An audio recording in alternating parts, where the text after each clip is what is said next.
Transeúnte.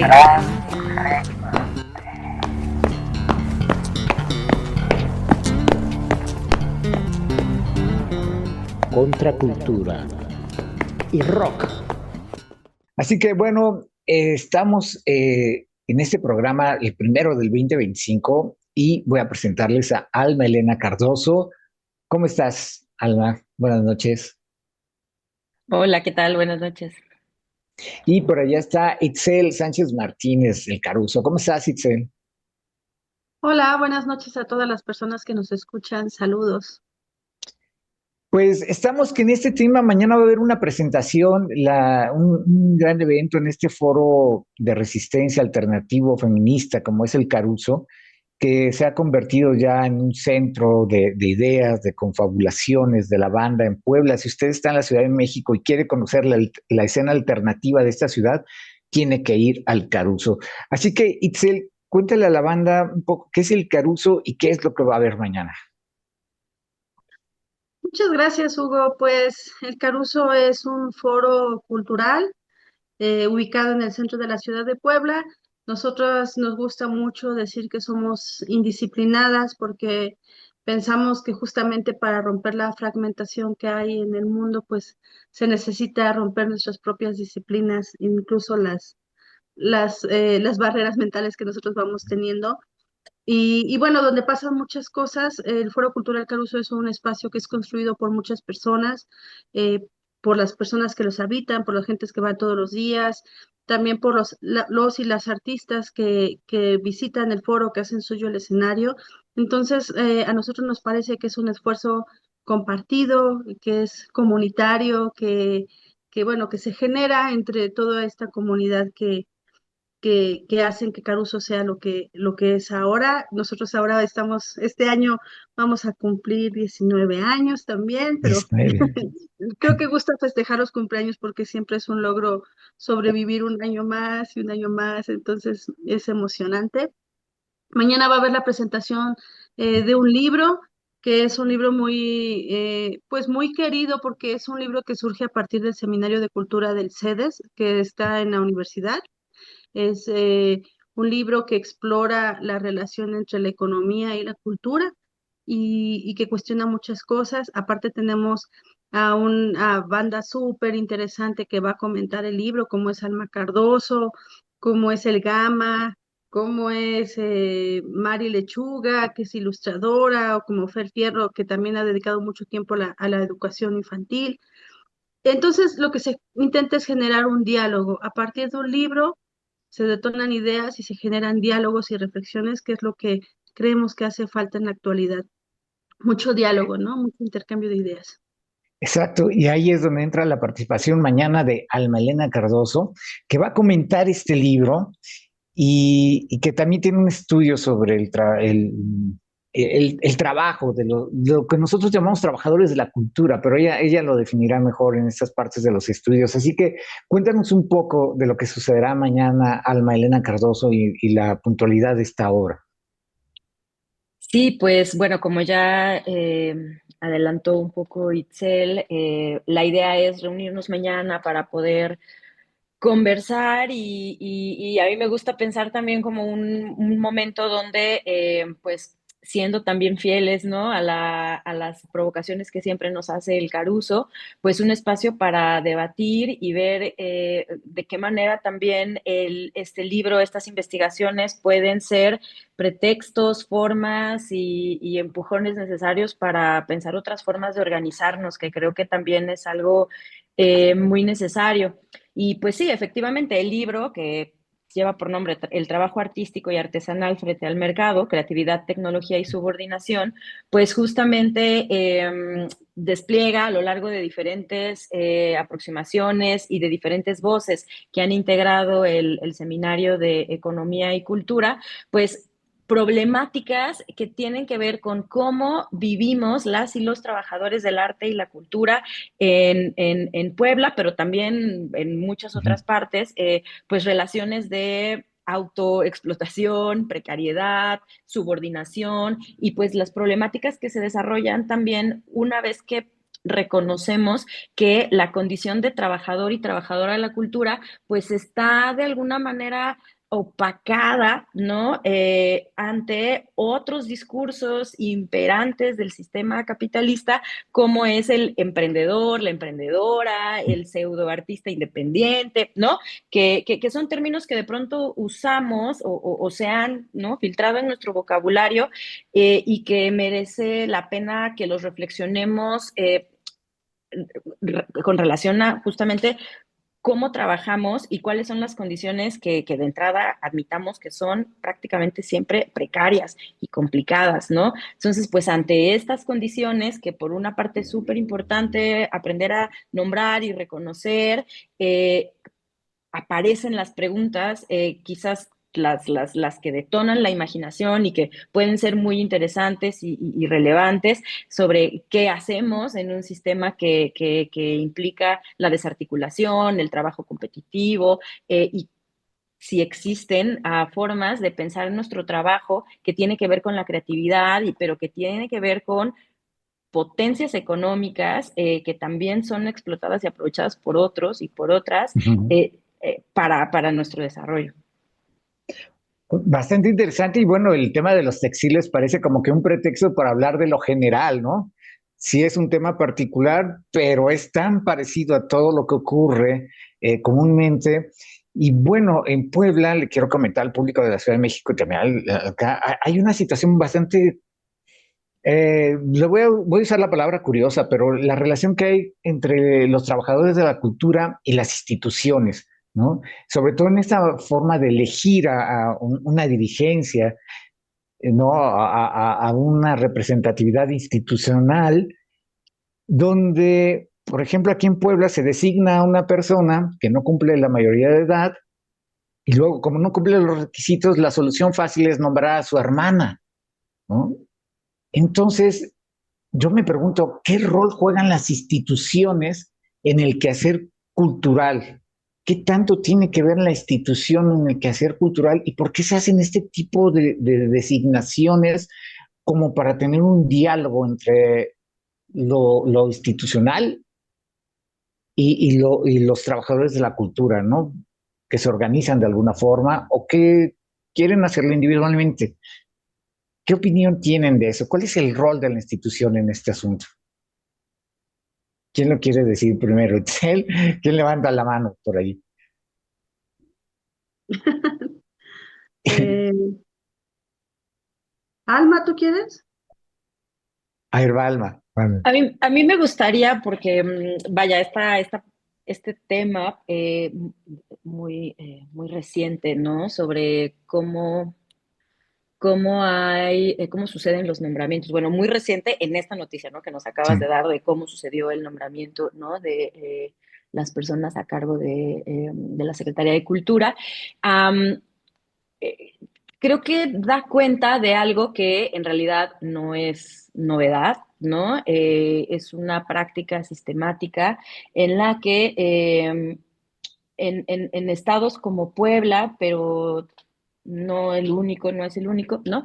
La cultura y las instituciones que supuestamente no procuran la cultura, en realidad están interesadas en una perspectiva que se centra en la cultura como mercancía, y en la cultura como también pues un espacio donde suceden cosas que no interesan necesariamente ser nombradas porque, y de hecho en el libro, ¿no?, que se presentará mañana, haciendo también el puente, Sí. ¿no?, es una de las cosas que se debaten, ¿no? O sea, qué contradicción tan relevante vivimos desde hace mucho tiempo en las instituciones culturales del país, en donde por una parte los trabajos creativos, los trabajos inmateriales, que están muy asociados con los trabajos de los trabajadores de la cultura, particularmente, bueno, en este caso, pues artistas y gente que trabaja en el campo, bueno, denominado campo de las artesanías, porque mientras estos trabajos son cada vez más, reportan más ingresos económicos a los estados, a los países, ¿no? A las instituciones, organizaciones internacionales. Porque mientras eso sucede, las y los trabajadores del arte y la cultura tienen cada vez situaciones más precarias, ¿no? Y una de las, digamos, como de las hipótesis que se trabajan y se discuten, obviamente con mucha información fáctica, estadísticas, análisis también teóricos de puntos de vista de la economía, de la teoría política, etcétera, pues tiene que ver con que hay una especie de relato del arte y del trabajo creativo que ha sido desvinculado en una lógica romántica, romantizada, ¿no? En sentido peyorativo, de la relación económica, ¿no? ¿Quién se beneficia de que las y los trabajadores del arte no identifiquen su trabajo como merecedor de una paga, merecedor de una retribución, merecedor de garantías de salud, contratos, etcétera? Pues se benefician precisamente las instituciones y las empresas, ¿no? Que pues acumulan, ¿no? Esa ganancia a cambio de, pues, continuar procesos de explotación. Y creo que es esta teoría que aplica en muchos lugares o esta propuesta, ¿no? De cómo entender la realidad cultural, pues también aplica a Puebla, ¿no? Donde, pues efectivamente, las relaciones entre institución y capital sería interesante indagarlas y evidenciarlas cada vez más para promover una relación, una demanda de derechos quizás, ¿no? Como más clara respecto del grupo de personas que trabajamos en el arte y la cultura. Oh, bien interesante esta respuesta de Alma Elena sobre esta pregunta, ¿no? De la relación de las instituciones con los trabajadores de la cultura. Estamos hablando en relación a esta presentación de mañana de este libro que aborda el tema de lo textil, pero bueno, es un tema general. Y bueno, estamos con este tema bastante interesante a propósito de mañana, la presentación en el Caruso. El título exacto, Alma, del libro, porfa, porque abrí la otra pantalla, se me fue, es... Sí, claro, es el trabajo artístico y artesanal frente al mercado, creatividad, tecnología y subordinación, tensiones en un contexto de precariedad y pandemia en México. Exacto. Y con ese pretexto de este libro, este tema, estamos hablando de la relación de los trabajadores de la cultura con el Estado y este caso en particular en Puebla. Y viene la respuesta de Itzel. Muchas gracias, Hugo. Gracias por la entrevista y por pues invitarnos a hacer estas reflexiones. La verdad es que creo que esto que ocurre en Puebla, estoy muy de acuerdo con Alma, no es algo que nos sorprenda, sino creo que más bien revela formas de accionar, formas de tomar decisiones históricas de las instituciones culturales y entonces no es una sorpresa, no deja de ser indignante, no deja de ser una falta de respeto muy grande a todas las personas, a toda la ciudadanía, no solamente a las personas que nos dedicamos al arte y la cultura, sino pues porque esto involucra a toda la ciudadanía, las formas de tomar las decisiones que parecen más un pago de una deuda, un pago de un favor, que me pregunto cuál habrá sido ese gran favor para hacer esto. Pero bueno, me parece muy de acuerdo con Alma de decir, pues, ¿a quién beneficia todo esto, no? ¿Quiénes son las personas beneficiadas de todo esto? Y no solamente por la condición de las personas que se dedican a la cultura y el arte, sino a la condición de Puebla. En Puebla, donde hay tantos feminicidios, tantas personas desaparecidas, tanta pobreza, tanta discriminación, eh, cómo no se hace indispensable que la cultura y el arte tienen que estar totalmente impulsados, que tienen que estar al pie del cañón, que tienen que estar así, los artistas tienen que estar en esto. Eh, Me pregunto qué toca hacer y nos los hemos preguntado con muchas personas. Y bueno, una de las cosas que nos damos cuenta es que tenemos que seguir pues seguir haciendo cada quien desde nuestro cotidiano, desde nuestro hacer, desde nuestro accionar, no dejar de denunciar estos actos tan terribles, porque aparte no hay que olvidar que esto es un dinero público, no es un dinero que les pertenezca, es un dinero que toda la población pone para el Estado, ¿no? Y dónde se está yendo ese dinero y dónde se ha ido en otros sexenios, dónde se ha ido todas las faltas de transparencia que ha habido, ¿no? Entonces, Creo que hay que discutir mucho, platicar mucho, nos toca a todas y todos estar. Creo que el silencio no es una opción, pero que al mismo tiempo sí hay que decir que no sorprende. No sorprende porque son prácticas que se vienen haciendo desde hace mucho tiempo, solo que ahora es como un poco, no sé cómo llamarlo, es un poco Sí, más sí, sí. cínico, no, no lo sé. Iba a Eh, usar esa palabra, iba a usar esa palabra, pero bueno, el público definirá y aquí están las opiniones de dos personas involucradas en esto desde hace mucho tiempo, ¿no? Siempre lo hemos dicho, los funcionarios vienen y se van, pero los trabajadores de la cultura aquí estamos, ¿no? Es una forma de vida. Y bueno, Alma, nos quedan unos minutos, pocos minutos, así que dinos, ¿qué tenemos que ver en este libro? ¿Qué nos recomiendas? ¿Qué puntualizaciones nos da sobre esta obra? Sí, pues yo creo que, bueno, el libro es grande, está lleno de ensayos con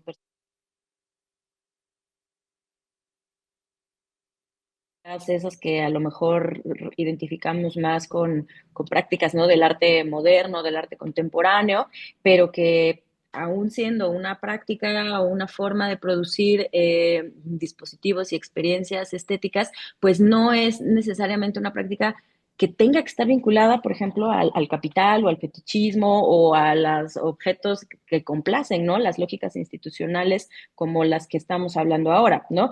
Entonces, hay unos apartados muy interesantes, ahora que tú hablabas también del textil, ¿no? De un cruce, por ejemplo, entre prácticas de arte textil, como prácticas de resistencia, como arte político, que abona precisamente a esas cosas de las que hablaba Itzel, ¿no? O sea, es decir, el arte no es un elemento decorativo ni un elemento que tenga que ser un objeto fetichizado de intercambio, sino que es y debe de seguir formando parte de los movimientos culturales y políticos que protestan y que resisten, ¿no? Entonces hay una atención muy interesante a eso y a mí también me gustaría destacar otras revisiones de prácticas que tienen que ver con el trabajo de la talavera, las alfombras de Guamantla, ¿no? Pero desde una perspectiva que recupera las experiencias de las trabajadoras, ¿no? Y también, obviamente, todo un apartado teórico donde quien esté interesado en pensar cómo se vive y cómo podemos construir también un andamiaje de vocabulario que nos permita nombrar estas injusticias que nos incomodan, pues también es un gran material para consultarlo y que de hecho, pues yo creo que debería de ser una referencia muy importante, ¿no? Para quienes estemos interesadas en pensarnos y seamos o no trabajadores de la cultura, ¿no? Como bien dice Itzel, porque esto tiene que ver también, o sea, la precariedad es una cualidad que no es solo, digamos, de quienes trabajamos en esta forma, ¿no? Quienes producimos este tipo de prácticas, es común, ¿no? A todos los tipos de personas que trabajan hoy en día. Alma, si alguien quiere ponerse en contacto contigo, continuar esa plática, estos debates, reflexiones, ¿cómo lo puede hacer? Claro, con mucho gusto, pues estoy en las redes sociales, ¿no? Ya las de siempre, como Alma Caruso, pero también me pueden buscar en la Universidad Iberoamericana Puebla, ahí encuentran mis datos de contacto. Yo coordino la licenciatura en arte y la maestría en gestión cultural. Muchísimas gracias, Alma. Y bueno, Itzel, este foro emblemático de la ciudad de Puebla llamado Caruso, eh, ¿qué visión tiene para este 2025? ¿Qué podemos esperar del Caruso? Cuéntanos. Muchas gracias. Pues miren, este mes arranca muy bien. Hay actividades cada fin de semana. Les invitamos a que consulten las carteleras, pero les puedo decir, por ejemplo, se viene el Dancing Queer que Ah, organizamos cierto, con con Chispilla, que Chispilla. también va a haber talleres antes. También está la articulación que tenemos con el INAOE, con las noches de ciencia en el bar que empiezan este último jueves de cada mes. Hay muchas presentaciones. La Ibero también va a presentar su informe de derechos humanos el día 30. Va a haber teatro con escena teatro el jueves 26. Entonces, perdón, el domingo 26, pues vienen muchas actividades, también invitamos a las personas que hagan suyo el espacio, si quieren un evento, se pueden poner en contacto con nosotras. Ya estamos mejorando la comunicación por redes sociodigitales porque ahí teníamos un pequeño Ya. problema de comunicación, pero lo estamos intentando mejorar y les invitamos a habitar el Caruso y a habitar todos los espacios independientes que afortunadamente en Puebla hay un montón. Está el Nexus, está Casa Olinka, está, bueno, no sé, hasta me da miedo mencionar porque hay muchos y no Sí, deberían de hay mencionar, muchos. ¿no? El Callejón del Gañán, bueno, un montón. Entonces les invitamos a habitar los espacios, a hacer los suyos y pues saber que los espacios se cuidan día a día, se hacen entre todas las personas y pues están invitadísimas. Contacto con el Caruso, Itzel. Todas las redes sociodigitales están como Foro Cultural Caruso, entonces en Face, Instagram, Twitter, TikTok, que estamos aprendiendo, entonces ahí vamos. Perfecto, pues muchísimas gracias a ambas, Alma y Itzel. Nos estaremos viendo ahí en el evento del Caruso y bueno, ya están ahí los contactos para que la banda de la Ciudad de México, del Circo Volador, de Radio Común, de Radio WAP, sepa dónde ocurre la vida contracultural de esta gran ciudad llamada Puebla. Muchísimas gracias. Gracias a ustedes, saludos. Transeúnte es una producción de Subterráneos, con postproducción de Radio Común.